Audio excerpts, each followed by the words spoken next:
అందరికీ నమస్తే. ఈ అల్లు అర్జున్‌కి సంబంధించిన కాంట్రవర్సీ ఇష్యూలో ఆల్రెడీ కోర్టులో ఉండంగా, సబ్ జ్యుడిస్‌లో ఉండంగా సీఎం రేవంత్ రెడ్డి అసెంబ్లీలో మాట్లాడిండ్రు. పోలీసులు వచ్చి పవర్ పాయింట్ ప్రజెంటేషన్లు, తర్వాత వీడియోలు రిలీజ్ చేయడము, పెద్ద కథ అంతా సినిమా అంతా నడిపించిర్రు పోయిన ఆదివారం నాడు. అది జాలదు. అది ఎందుకు నడిపించారంటే పాలిటిక్స్ కోసం నడిపించారు. Very clear. మేము సామాన్యుల వైపు ఉన్నాం, మిగతా వాళ్ళంతా అల్లు అర్జున్ వైపు ఉన్నారని చెప్పుకునే ప్రయత్నంలో భాగంగా అదంతా కూడా చేసిండ్రు. వాస్తవాలు నిలకడగా నిమ్మలంగా ఇప్పుడే తెలుస్తున్నాయి అన్నీ. ఇదంతా ఒక పాలిటిక్స్ అని. ఎందుకంటే గవర్నమెంట్ చేయాల్సిన పని చేయకుండా అసలు సబ్ జ్యుడిస్‌లో ఉన్నదాన్ని అసెంబ్లీలో గంట సేపు ప్రజా సమస్యల మీద మాట్లాడకుండా ఇష్యూ మీద మాట్లాడిన రేవంత్ రెడ్డి, అది కూడా అక్బరుద్దీన్‌తో గెలికిపించుకొని మరీ మాట్లాడిండ్రు. అదంతా ఓకే, మనకంతా తెలుసు. ఇప్పుడు నెక్స్ట్ ఏమైంది తెలుసా? దీని నుంచి బయటపడడానికి కొంతమంది రంగంలో దింపారు. ఎంత బొక్క బోర్లా పడ్డారు వీళ్ళు ఈ ఇష్యూలో. అల్లు అర్జున్ విషయంలో ఎంత బొక్క బోర్లా పడ్డారు. మరి మీరు సామాన్యుల వైపు ఉన్నారని చెప్పుకున్నప్పుడు, అల్లు అర్జున్ వైపు ఉన్న వాళ్ళందరూ పెద్దల వైపు ఉన్నారు అని మీరు చెప్పుకున్నప్పుడు, మళ్ళీ ఎందుకు దానిలో తలకాయ కిందికి కాలు పైకి చేసే ప్రయత్నం చేసినారు అనేది అది ఒక ఫెయిల్యూర్ మోడల్ అని వాళ్ళకి అర్థమైంది.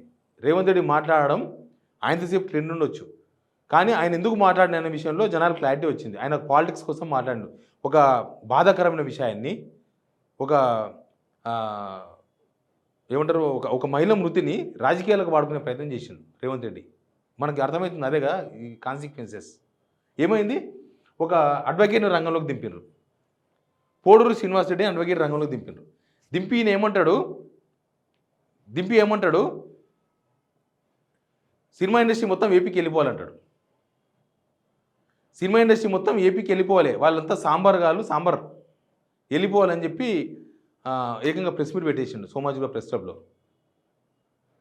ఒకసారి ఆ వీడియో కూడా వినండి మీరు. వాడు వెళ్ళిపోతా అంటే పొమ్మనండి. బాలీవుడ్కి పోతాడా, చెన్నైకి పోతాడా? వాళ్ళు వచ్చింది చెన్నై, ఇదంతా చెన్నై బ్యాచ్, సాంబార్ బ్యాచ్. వాళ్ళు బాంబేకి పోతా కూడా అదే అంటారు, లుంగీ బ్యాచ్. తర్వాత అదే ప్రెస్ మీట్లో ఆయన మాట్లాడింది మొత్తం కూడా ఒక కాంగ్రెస్ పార్టీ కార్యకర్తలాగా మాట్లాడేసిండు. సీనియర్ అడ్వకేట్ మాట్లాడేసిన తర్వాత అక్కడ ఎవరో ఒక జర్నలిస్ట్ అడిగిండు, మీరు కాంగ్రెస్ కార్యకర్తని అడిగిండు. అడిగితే అక్కడి నుంచి నేను వెళ్ళిపోతున్నా, నేను ఉండను, నేను మాట్లాడని చెప్పేసి పారిపోయాడు. ఆ వీడియో కూడా ఉంది. కాదండి, ఇప్పుడు నా మీద అభియోగం చేశారు కాంగ్రెస్ పార్టీ అని. మీరు ఎవరైతే రాయరో వాళ్ళందరూ బీఆర్ఎస్ బ్యాచ్ అనుకుంటాం. నేను చెప్తున్నాను, ఇది మనకు దీన్ని బట్టి చూస్తే ఆ పోడూరు శ్రీనివాస్ రెడ్డి మాట్లాడిన దాన్ని బట్టి చూస్తే మొత్తం ఇదంతా ఒక పెద్ద స్కెచ్. దానిలో నుంచి మళ్ళీ కొంత కాంట్రవర్సీని డైవర్ట్ చేసి అసలు విషయాన్ని డైవర్ట్ చేసే ప్రయత్నాలు ఏదో నడుస్తుంది. నిజానికి ఈ ప్రభుత్వం ఇక నుంచి సినిమా పరిశ్రమ పోవాలని డిసైడ్ అయితే వాళ్ళని పిలిచి మాట్లాడండి, మీరు ఇక్కడ ఉండకండి, వెళ్ళిపోండి అని చెప్పండి. కానీ ఈ మైకాసురులను, ఈ టైంపాస్ వాళ్ళను, ఈ ఏమంటారు పొద్దు తెలవని వాళ్ళను, రకరకాలు తెలవని వాళ్ళను ఎందుకు రంగంలో దింపుతారు? వాళ్ళు తెలంగాణకు డ్యామేజ్ చేస్తున్నారు. వాళ్ళు మీ కాంగ్రెస్కు డ్యామేజ్ వాళ్ళ వల్ల లాభం లేదు. రేవంత్ రెడ్డి అసెంబ్లీలో మాట్లాడిందే కొంతవరకు మీకు ఏమైనా ప్రెస్ చేద్దాం అనుకుంటున్న టైంలో మీరు అందరి రంగంలో దింపి మొత్తం డైవర్ట్ చేసి పడేసింది. యాక్చువల్గా అల్లు అర్జున్ ఇంటిపైన దాడి మీకు ఐడియా ఉంది కదా. ఆ దాడి జరిగితే ఆ దాడి చేసిన వాళ్ళు 100% కోడగల్ రేవంత్ రెడ్డి అనుచరులు. ఆయన ఏకంగా యూత్ కాంగ్రెస్ ప్రెసిడెంట్ ఎలక్షన్స్లో గెలిచిన ఆయన ఎవరు? ఆయన పేరు రెడ్డి శ్రీనివాస్. కానీ వాళ్ళు బీఆర్ఎస్ వాళ్ళు కాంగ్రెస్ వాళ్ళు కాదు. మీరు అన్నదాని మీద మీరే కట్టుబడి లేకపోతే ఎట్లా? మీరు అల్లు అర్జున్ వైపు లేరు అన్నప్పుడు వదిలేసేయండి. కానీ మళ్ళీ బీఆర్ఎస్ వాళ్ళు దాడి చేసిండ్రు, వాళ్ళంతా బీఆర్ఎస్ వాళ్ళే అని చెప్పే ప్రయత్నం చేసింది మీరు. దానివల్ల మీ స్టాండ్ మీద మీరు లేరని అర్థమైపోయింది. తర్వాత ఒక జాతీయ మీడియాలో బీఆర్ఎస్ అధికార ప్రతినిధి క్రిషాంక్ పార్టిసిపేట్ చేసిండు. ఆ పార్టిసిపేట్ చేసిన దగ్గర ఆయన టీవీ లైవ్లో ఉన్నాడు. ఈ రెడ్డి శ్రీనివాస్ అనే వ్యక్తి ఫోన్ చేసిండు ఆయనకి. ఫోన్ చేసింది పొద్దున్న నుంచి ఫోన్ చేస్తున్నాడంట. ఈయన లైవ్లో ఉన్నాడు కాబట్టి టాక్టిక్గా ఫోన్ ఎత్తిండు క్రిషాంక్. ఫోన్ ఎత్తితే ఇంకా బూతులు మాట్లాడుతున్నాడు మొత్తం. ఆయన్నేమో లైవ్లో ఉన్నాడు, ఆయనకు తెలుసు మేము లైవ్లో ఉన్నాం, ఆయన కూడా చెప్తున్నాడు. అడుగుతున్నాడు, అసలు మీరు అల్లు అర్జున్ పైన ఎందుకు దాడి చేసిండ్రు, అల్లు అర్జున్ ఇంటి పైన ఎందుకు దాడి చేసిండ్రు అంటే ఆయన నువ్వు పిచ్చోని, నువ్వు బ్రోకరు అని ఆయన అడ్డంగా మాట్లాడుతున్నాడు. మీరు ఆ వీడియో కూడా చూడండి. What are you trying to do? What are you trying? Everyone down, loud. You are broker of the BRS. I am broker of BRS. What kind of language is this? Yes, I am a spokesperson. I am doing my job. Don't act to play.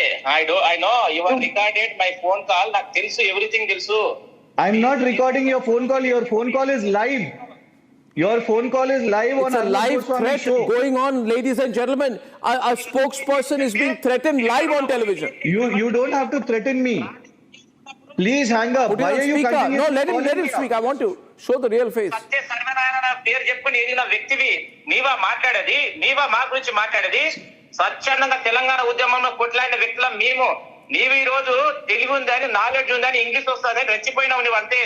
నీ వల్ల ఏంది పోయింది. A threat call, ladies and gentlemen, on live television. ఉద్యమంలో కొట్లాడము. కేసీఆర్ కు 10 ఏళ్ళు అది అయిపోయిందో లేదో ఒక ఎమ్మెల్యే రంగంలోకి వచ్చిండు. Nizamabad rural MLA Bhupathi Reddy first time MLA అయ్యిండు. అంతకుముందు బీఆర్ఎస్లో ఎమ్మెల్సీ ఉండే. ఆయన వచ్చి ఆయనే మాట్లాడుతున్నాడు, నువ్వు ఆంధ్రోనివి కంట్రోల్లో ఉండు, ఆంధ్రోనివి కంట్రోల్గా ఉండు, నువ్వు సినిమా చేసుకో, నేను అధికార పార్టీ ఎమ్మెల్యేగా మాట్లాడుతున్నా. చూడండి ఆ వీడియో కూడా. అందరం చూపించినావు. నువ్వు మా ముఖ్యమంత్రి మాట్లాడితే ఖబర్దార్, నువ్వు ఆంధ్రోడివి, ఆంధ్రోడ్ లాగానే ఉండి ఇక్కడ బతకదానికి వచ్చినావు. నేను ఒక ఎమ్మెల్యేగా, రూలింగ్ పార్టీ ఎమ్మెల్యేగా మాట్లాడుతూ ఉన్నాను.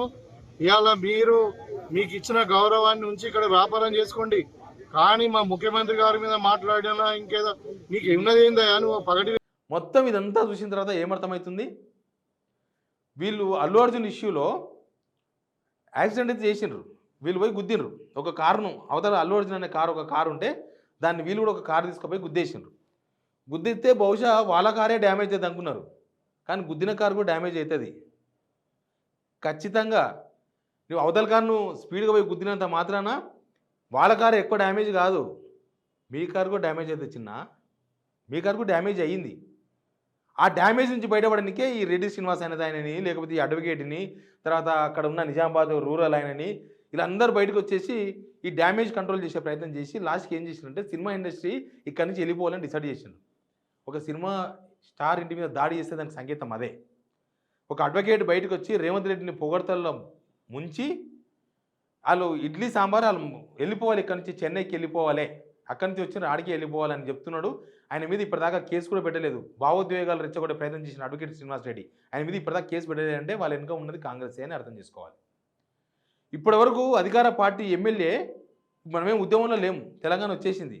ఉద్యమంలో ఉన్నప్పుడు వీళ్ళు ఎవరు పాపం భూపతి రెడ్డి ఉద్యమకారుడే, దాన్ని కూడా కాదనలేము.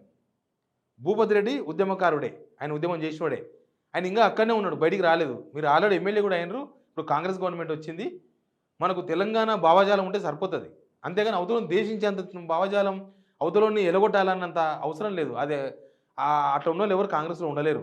కాంగ్రెస్ అది కాదు. కాంగ్రెస్ సిస్టమ్ ఏంటంటే ఇప్పుడు మారింది కాంగ్రెస్ సిస్టమ్, కానీ కాంగ్రెస్ సిస్టమ్ అది కాదు. భూపతి రెడ్డి గారు అట్లా ఎందుకు ఆయన మీద చర్యలు కూడా తీసుకోలేదు, ఇంతవరకు క్రమశిక్షణ చర్యలు కూడా తీసుకోలేదంటే Congress party in defence, Congress in defence. Accident చేసినారు, యాక్సిడెంట్లో వీలే ఎక్కువ నష్టపోయిన అనేది వాళ్ళకి క్లియర్గా అర్థమైనట్టు కనిపిస్తుంది. Please subscribe signal TV.